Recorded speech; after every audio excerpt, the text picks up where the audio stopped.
Hello everyone, this is professor MH और आज के इस वीडियो में हम लोग डिस्कस करेंगे लिक्विडेशन ऑफ कंपनी के अंदर प्रैक्टिकल क्वेश्चन कि when security is realize and payment are made to secured creditors and workman due.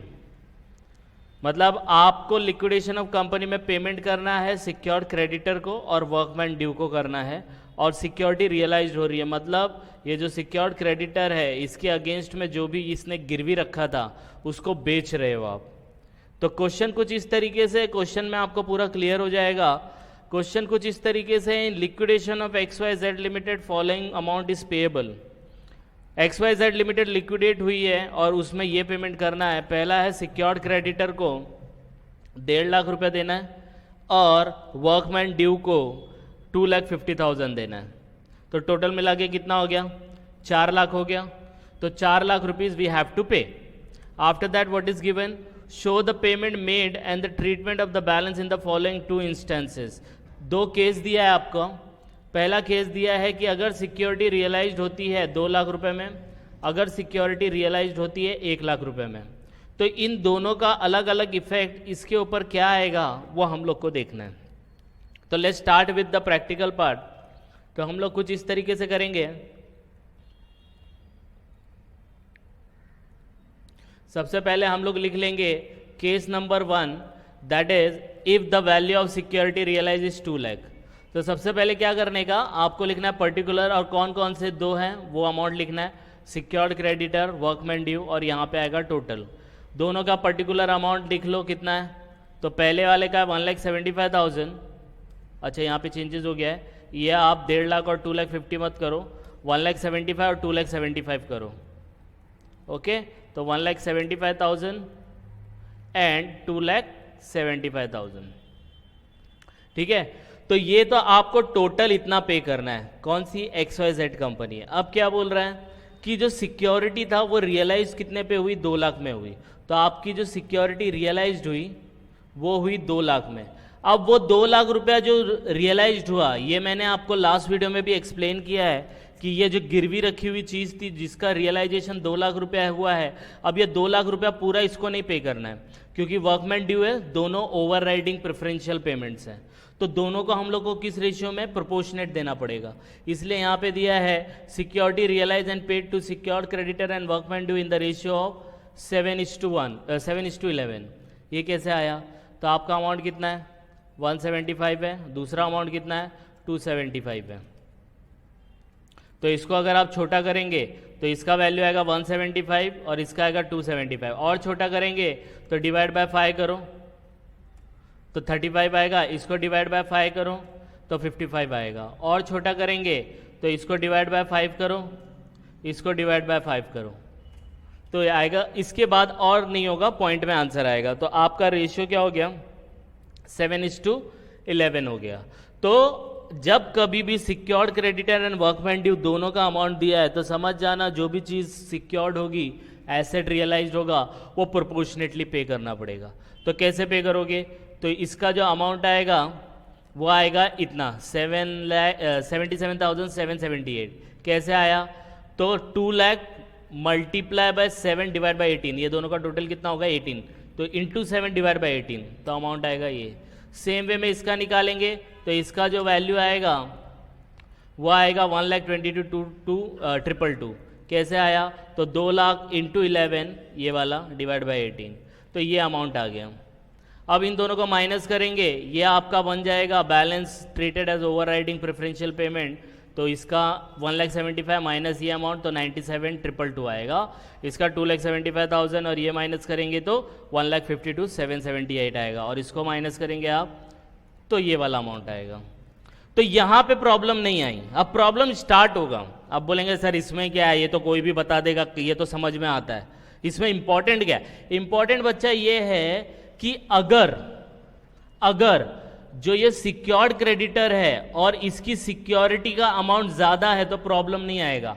Problem कब आएगा? ये 1,75,000 है और ये 1 लाख है। इसलिए देखो सेकंड केस आया कि अगर सिक्योरिटी रियलाइज सिर्फ 1 लाख का होता है तब क्या प्रॉब्लम आता है।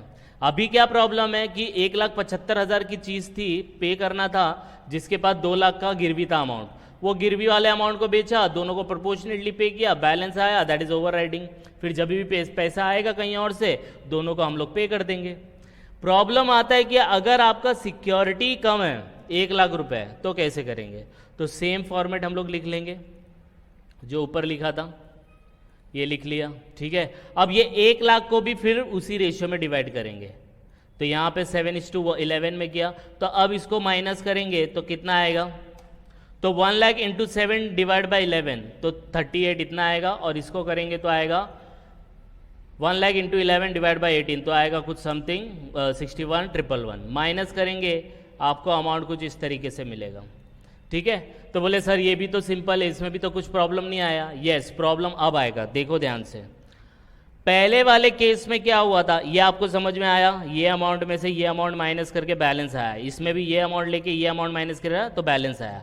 अब प्रॉब्लम देखो क्या है, यहां पे आपका 1,75,000 दिया है, ठीक है, और सिक्योरिटी कितना है? 2 लाख। मतलब ये जो चीज पेमेंट करना था ना 1,75,000, इसको जो चीज गिरवी रखे रखा था उसका वैल्यू कितना था? 2 लाख।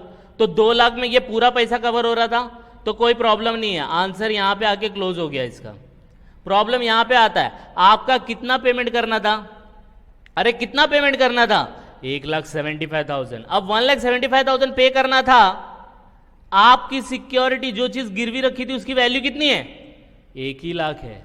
मतलब पे करना था 175, 1 ही लाख है, इसका मतलब अभी भी 75,000 पे करना पड़ेगा, 75,000 अभी भी पे करना पड़ेगा। तो यहां पे जो डिफरेंस आएगा वहां पे हम लोग लिखेंगे 75,000, और ये अमाउंट क्या हो जाएगा? अनसिक्योर्ड बन जाएगा।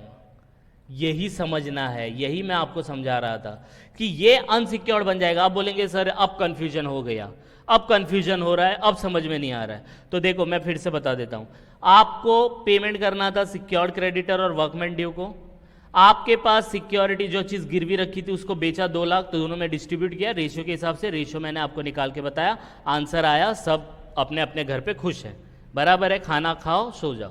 प्रॉब्लम क्या आया, आपको इतना पे करना, लेकिन आपके जो रियलाइजेशन हो रही जो चीज गिरवी रखी वो 1 लाख है, तो ये जो सामने वाला है ना जिसको 1,75,000 जो सिक्योर्ड है, ये बोलेगा भाई मुझे आपको 1,75,000 देना था, आपने मेरे को वो चीज गिरवी दी जिसका वैल्यू सिर्फ 1 लाख है, जिसका वैल्यू सिर्फ 1 लाख है। तो इसका मतलब क्या, अगर आपने किसी से लोन उठाया, लोन के अगेंस्ट में आपने कोई एसेट गिरवी रखा जो एसेट की वैल्यू सिर्फ 1 लाख है, तो लोन उठाया कितने का?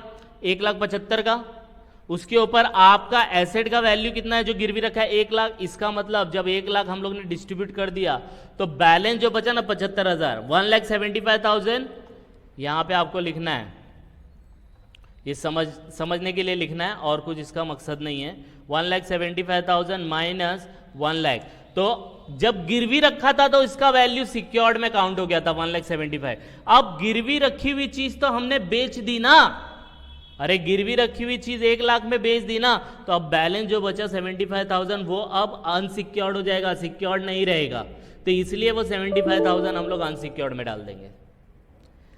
आई बात समझ में? तो यही बात बच्चों को समझ में नहीं आती कि ये सर अनसिक्योर्ड कैसे आया। तो अनसिक्योर्ड इसलिए आया, आपका पहला जो बिफोर सेलिंग था वो 175 था, ये समझो बैंक लोन है 175, 1,75,000 बैंक लोन है, बैंक लोन के पास, बैंक वाले के पास हमारी कौन सी चीज है? 1 लाख की चीज है। तो 1 लाख की अगर चीज बेच दी तो अभी भी तो 75,000 देना है, एक्चुअल में उसको देना इतना है, एक्चुअल में उसको देना कितना है? 1,36,11,111 देना है, लेकिन अनसिक्योर्ड कितना अमाउंट है इसके अंदर? इसके अंदर अमाउंट अनसिक्योर्ड जो है वो 75,000 है। आप बोलेंगे सर 75 कैसे आया? तो 75,000 आपका ऐसे आया, आपको बैंक को देना था 175, उसके पास हमारी एक चीज थी गिरवी, वो गिरवी वाली चीज बेच दी, तो गिरवी जब तक थी तो तब तक सिक्योर्ड था, अब गिरवी चीज तो चली गई ना, तो जब गिरवी वाली चीज चली जाती है तो वो सिक्योर्ड की जगह पे क्या हो जाता है? अनसिक्योर्ड। यही चीज ये क्वेश्चन में मुझे समझानी थी जो मैंने आपको समझाया। तो आप इसको गो थ्रू करो, अभी भी डाउट आएगा, कुछ कॉन्सेप्ट क्लियर नहीं होगा तो प्लीज लेट मी नो, तो हम लोग इसके ऊपर और डिस्कशन करेंगे। तो by the time you just go through it, कुछ डाउट आएगा तो please comment, and please like and subscribe for more videos. Thank you.